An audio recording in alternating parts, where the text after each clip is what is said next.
Hi there, Doc from Barcast Audio here today to talk with you about the bar exam roadmap. In this video, I'm going to be breaking down the actions you should be taking to ensure that you pass the bar exam. Before we get started, be sure to subscribe to this channel for more of these videos. Be sure to check us out at barcastaudio.com for audio outlines, essay attack sheets, whatever you may need to pass the bar exam. We have it there for you. To begin, let's reiterate our bar exam roadmap principles. First off, M, mindset. Second off, A, action. That's what this video is going to be all about, the actions you should be taking to pass the bar exam. Third, accountability.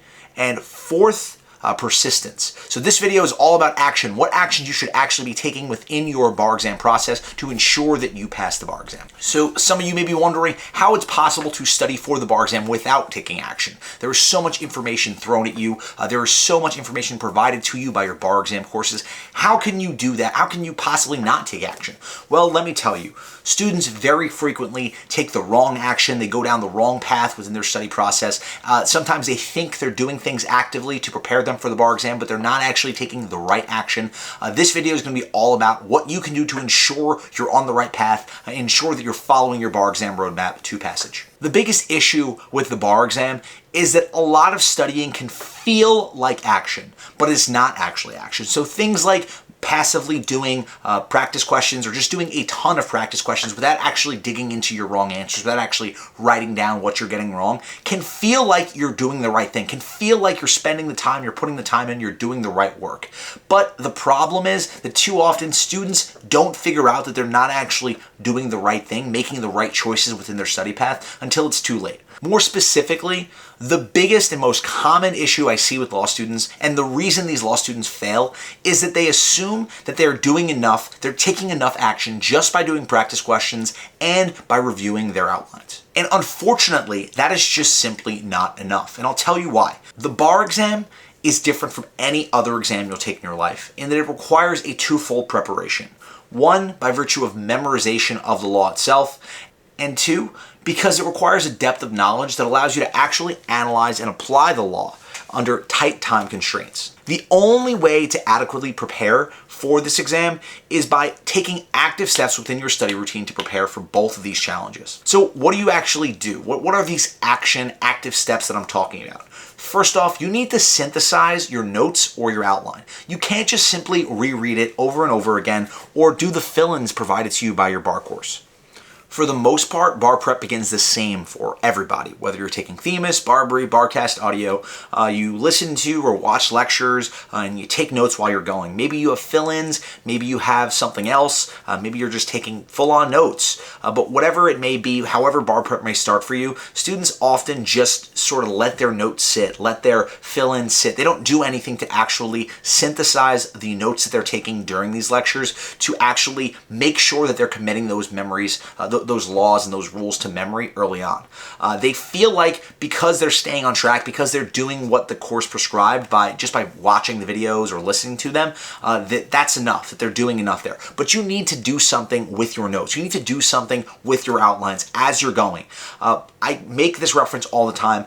Bar prep is like a snowball, and the longer you allow things to snowball, it's going to overwhelm you as you get deeper into the process. That snowball grows and grows and grows. The amount of knowledge required throughout this process grows and grows and grows, and by the time it gets to July, late July, it's going to be massive. So you can't just get there and allow that snowball to crumble over you. You need to prepare as you go. You need to break down the elements of the law incrementally and commit them to memory. The second active step I'm going to tell you here is make sure you're not mindlessly doing practice questions.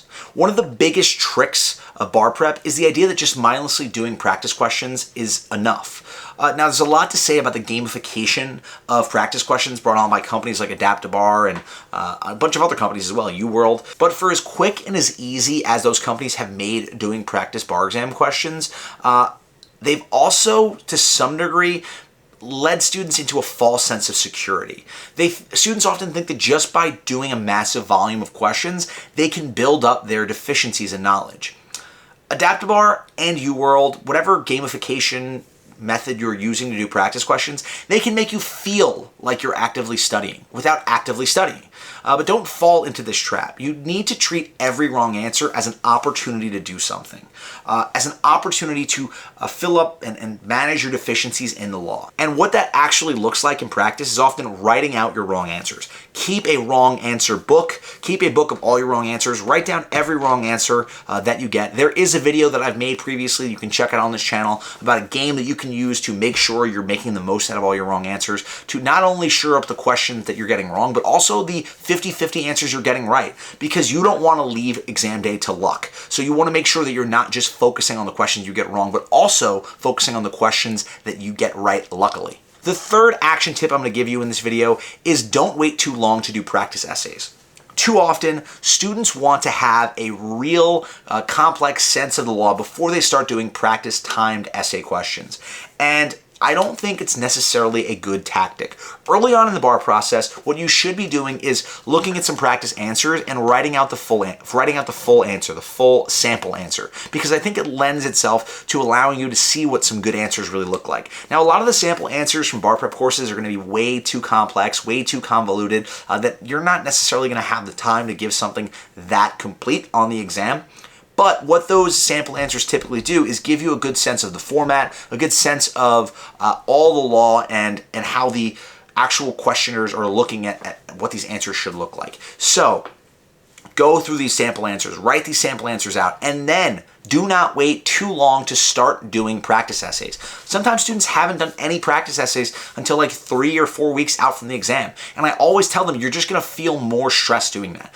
It's part of bar prep is getting comfortable with the idea of being uncomfortable, and only by doing a couple essays where you're completely flummoxed under time conditions, you don't know the rule, and maybe you have to make up the rule and sort of figure out to the best of your memory what the rule elements are and write those down in your rule statement. And then afterwards, as you're grading it, you say, I didn't get that right. But use every wrong answer as an opportunity. And that applies to essays as well. Don't wait too long into the bar exam studying process to start doing practice essays under timed conditions. My fourth action tip here is to do MPTs. Whether it's the California bar, whether you're taking the UBE, do those closed universe essays.